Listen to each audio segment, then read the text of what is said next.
Hey guys, what is up and welcome back to my channel. My name is Krizia and I am a West Coast University nursing student who makes YouTube videos about my current experience at West Coast as I am experiencing it. So I am in the ABSN program.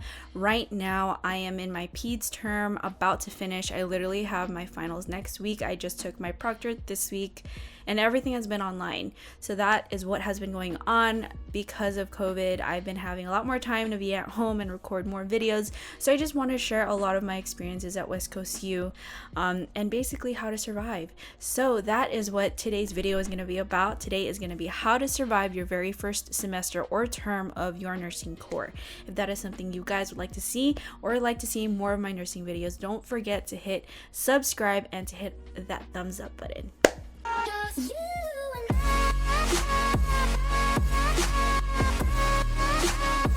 Alright guys, so this video is going to be about how to prepare for your very first nursing core term, because a lot of people that I know that have been reaching out to me are people who are going to be starting in June or in August or later on this year.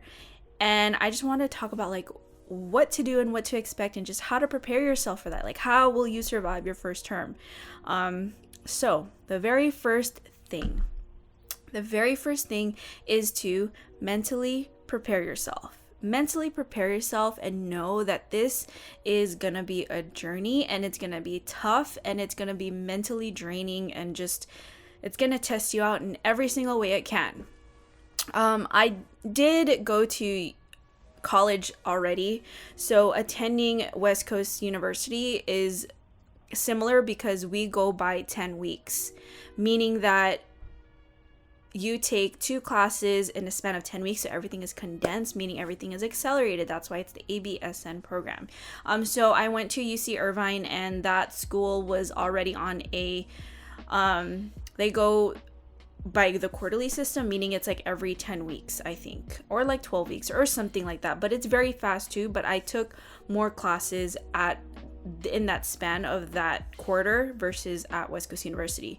So just know that it's going to be hard because the days are long and sometimes you may feel like you never have time to study or to do anything, or you won't have time for yourself. Literally in the beginning, I was mentally it started to take its toll on me because it got to a point where every time I would be out with my family or I'd be out just with my friends or just doing something, if I was just sitting there and not doing anything, I would be in my head like, I could just be sitting right now. Like, why am I out? Like, I could take this time right now to be studying.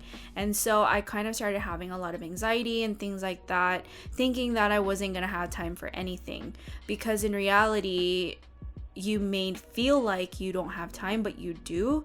It's just hard for you to kind of make yourself study if you don't want to, or to be on a routine. So if you start putting yourself on a routine and creating that very first routine that you will have in your first nursing core term, then you'll know how you'll study later on.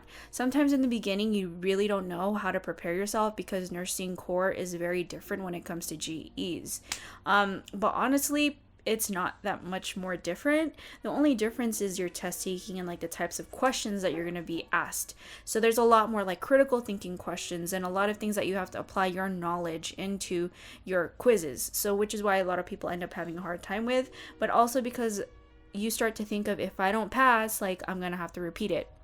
And the thing that you have to focus on is to just know that you're going to do good and to just keep pushing forward, because it is going to be mentally draining. Like the first couple terms for me was so hard because clinicals was every single week. That's 12-hour clinicals. I wasn't used to that at first. I wasn't used to being at school for 12 hours straight. Like that was how my clinicals and skills lab was, and that was mentally draining. Like I had trouble sleeping at night, and I'd wake up with 2 hours of sleep and just go to clinicals, and then in a day or two I would have to study for my class. So just make sure that it's going to be hard. Like tell yourself that you know it's going to be hard so that you can prepare yourself to be over prepared. And that is my second tip. My second tip on how to survive is to be over prepared. And what I mean by being over prepared is to make sure that you leave in that extra 30 minutes earlier. Make sure that you study more than you think you need to study. Make sure that you're doing more practice questions that you think you can do.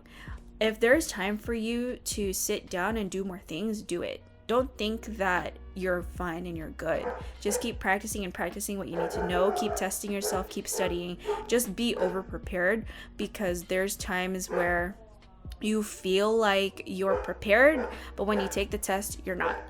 And another good thing by over preparing is constantly testing yourself. So I've been talking to a lot of people and telling them, like, use these success books, use practice questions, test your knowledge. Don't just sit down and go through questions and then look for the answer and then answer it. Like, question and test yourself. You know, make sure that you know your stuff, because then when you take your test, then it'll be a lot more easier. And that's what I've been doing a lot, and making sure I'm being over prepared. Sometimes I'll look at something and there's a topic or a concept and I'm like, oh, the professor didn't go over that in class, and then it's on the test. Or basically those kinds of things. If you don't think that it's going to be on the test, make sure you know it. Another thing too is to do all of your assignments way ahead of time. A lot of the times when we're doing assignments that are due on ATI, you can run into like troubles in terms of technical issues.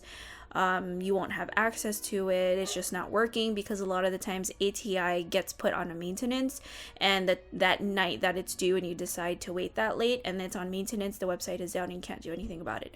So just do everything early, do everything ahead of time, because there's a lot of things that can become an obstacle and you're not even sure of it. Just being on time, bringing extra things to school, bringing extra notebooks, pens, paper. Just like, if you don't expect yourself to be at school for a long time, just still bring your notebook, bring your laptop. Maybe you'll end up having extra time on campus to sit down and study before you head back home, like while you wait for traffic. Those little small things. The biggest thing too, this is my third tip, is to be responsible. Literally, this school prepares you to be a nurse. Everything that you do at this school is, they're basically creating that nurse character, creating that professionalism. And one of these things is to always bring your ID everywhere that you go, when you're on campus or when you're at clinicals. Because if you forget your badge as a nurse, I work at a hospital, so I have my badge, and my badge gives me access to enter the building and to enter a lot of places in the hospital. If I don't have that, I don't have access to get in. So if I get to work and I don't have my ID, I can't even get in the parking lot. I can't even get in the front door, through the employee entrance. So there's a lot of things that you have to consider, because at school they make you bring your ID before you take your quiz. They check it. So one of the things that the school, they'll prepare you, they make you face the consequences that if you forget your ID, you will not be able to stay at clinicals. I had one of my classmates who ended up losing her badge, and her hospitals actually gave her a badge to use for that clinical site, and she texted her professor, and professor's like, hey, you know what, you can't come to camp, you can't come to clinicals, you have to go home and you have to do an assignment at home. You have to face that consequence. I accidentally submitted an assignment that was incorrect, and I lost 30 points because of it. There was no makeup for it, there was nothing. They just basically gave me 0 points because it was my fault. One of my classmates, a lot of your clinicals sites actually have you fill out paperwork and orientation paperwork. Sometimes they'll send it over literally 2 days before it's due, and it could be in the middle of you taking a quiz and reading the email, and then you're forgetting about it. One of my classmates actually ended up forgetting to submit her orientation clinical papers and got an email saying, oh, you didn't submit your papers, unfortunately you're gonna be dropped from next clinical. And that's it. There was nothing she could do. She talked to the dean, she talked to everyone. They basically said sorry, you missed out on submitting your orientation papers, you can't go. And then literally the next term, there was a lot of people who probably forgot to turn in the orientation papers, or they may have been dropped because they failed the class before, and they ended up canceling that clinical site for that term. So she was like, Well, what a waste, because now she totally could have been there. But there's those like little small mistakes that you make, you will literally end up facing the consequences because of it. And that is something that the school wants you to be aware of, is to be responsible for every single thing that you own and do, and everything that you do. You know, they expect you to be in full uniform, they expect you to have your hair up, they expect you to have your ID, they expect you to be on time, and that is what they expect of you as a student and as a future nurse working as a professional. So those are things that they really take into consideration, you know, how you act in class. Everything about the school is about professionalism, and they tell you to do something, you have a due date, you need to complete it, and you do it. If you don't do it, then you face the consequences. That's how it is at West Coast. So you just have to be prepared for that. You know, one little small mistake can literally mean the biggest thing of being held one entire term, not going to clinicals, or losing a lot of points for your grade. So that is something you guys need to really consider when coming to the school, because there's a lot of things that happen in terms of just making sure that you have yourself, like, just be responsible. That's basically it. Be responsible. Every single thing. I lost my ID. I dropped it at Target. Oh my God, it was the night before, and I went to Target, and thank God they had my ID, and I was so happy. I was like, what am I gonna do if I did not have my ID? Okay, the other thing is to bring snacks. That's a thing I like to tell a lot of people, is to bring snacks, because you're going to be sitting in class for like 5 hours. You do have time to like go have a break, but you would end up getting food at the vending machine, or you might have to go in line at the cafe, and that breaks time into your little break. So I like to bring a lot of snacks, you know, eat during class, bring a smoothie or something to chew on, make sure you have a good breakfast before your test, because you don't want your stomach grumbling during class and being uncomfortable. And a lot of the times too at clinicals, you only have like 30 minutes of lunch, and sometimes you may be on the floor longer than you think, or sometimes you'll miss breakfast. So having just like a little protein bar or something like that small that you can snack on while you're on the floor or in between classes is something very important, because sometimes I don't even end up eating because I'm just so busy. Like, the only time I'll end up eating is maybe a small little breakfast in the day, lunch, and then I don't eat anything for the rest of the day because I'm so tired when I get home. I can't cook. It's just very taxing, or sometimes I'll end up doing a different assignment when I get home. So that's something to be prepared of. Just bring snacks, bring some smoothies, buy something quick and easy to fix, those kinds of things. Then the last thing that I wanted to go over is to basically stay positive. You know, there's so many people who have gone through the program that became successful. They went through it. So that doesn't, just because you feel like at that moment that you can't do it, you can. Like, during my med-surg and my farm term, it was so hard for me because that was the first time I had to be on campus for 4 days straight. Not 4 days straight, but like 4 days in that week. Like, I had to be on campus for like 5 hours, like maybe once each day. But when you get back home, it's so tiring to like even mentally get yourself, okay, I need to study, I need to get this done, I need to do that. And it was just so much at that one time that term, because you had to take a quiz for farm and you had to take a quiz for med-surg, and those two classes are very, very heavy when compared to other terms. The other terms you take classes online, so it's not even a big deal. You basically just post your discussion. But pharmacology was the hardest for me, and that was when I broke down. I like came home and I was crying to my boyfriend, and I'm like, I don't know if I can do this. Like, it's just feels so overwhelming, because the first couple terms, I'm gonna tell you right now, it is overwhelming, and you have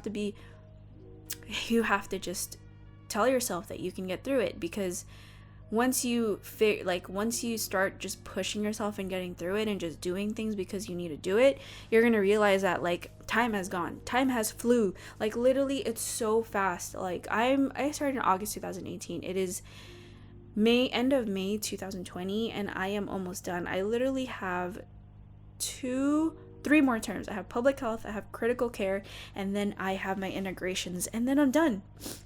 And it honestly goes by so fast. Like, once you get through the first three terms, like, you're good. You can sail through it. Or like OB, it's a little bit difficult, but after that, like, you can sail through it. Just stay positive. Just know you will get through it. You know, reach out to everything and everyone that you can. for help. And the last thing too, another tip, is to use all the resources that you can.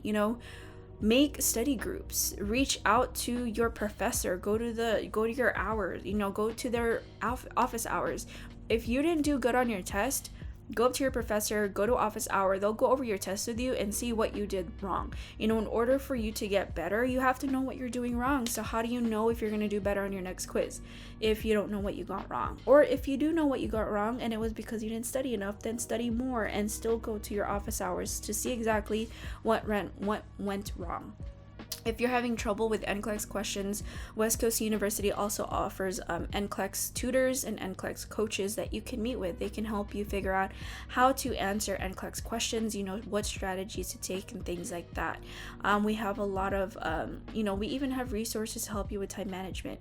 There's advisors there that you can literally just go to cry. There's a lot of help if you ask for it. You just have to reach out for it. And that is the thing, don't feel like you're gonna get through it all on your own, because you're not. You have everyone that's beside you. You have your peers, you have your professor, but sometimes your professor may not be as helpful as you think. So then if they're not, then you just need to reach out further. Go to PALS, which is like a tutoring session held by students that have previously took the class and got an A. So just don't feel like you're getting through it alone, because you will get through it. And I've had my classmates help me get through it. I've had very close friends that have helped me get through it. And even if you get held back a term and you feel like, oh, you're gonna be by yourself, like, you're not. There's probably gonna be people in your previous cohort that were held back as well. So you constantly meet new friends, you'll meet new people. Don't feel like you're gonna be by yourself the entire time. But they also have mentees and mentors. They have a little program that you can sign up if you want to. You'll be assigned to a mentor, and then they'll help you with everything. If you need help, ask them questions and things like that. But that is what I'm going to say. That is how I'm going to end my video. Know that you're not alone. Just know to stay positive, be over prepared. Know and mentally prepare yourself that it's going to be hard. It's going to be challenging, but you're going to get through it so quick. Like, you're going to look back and be like, what the fuck? Like, that shit was so fast. Like, that's crazy. That's crazy to me. I was supposed to graduate this November, but it doesn't matter to me. Like, November is literally a couple months away. January is 3 months after that, so that wasn't a big deal to me. But if you guys need any more help, again, you can reach out to me on my Instagram at @KriziaN__. You can leave comments. You can let me know anything. If you guys enjoyed this video, let me know, please, because I don't really know what other kind of videos to make. Actually, I do have a couple videos to make. Things on like what you should do for your what is it called? There's something that you need to do, but I'll go over that in the next video. So thank you guys for watching. Don't forget to hit subscribe and hit that thumbs up button. Thank you guys.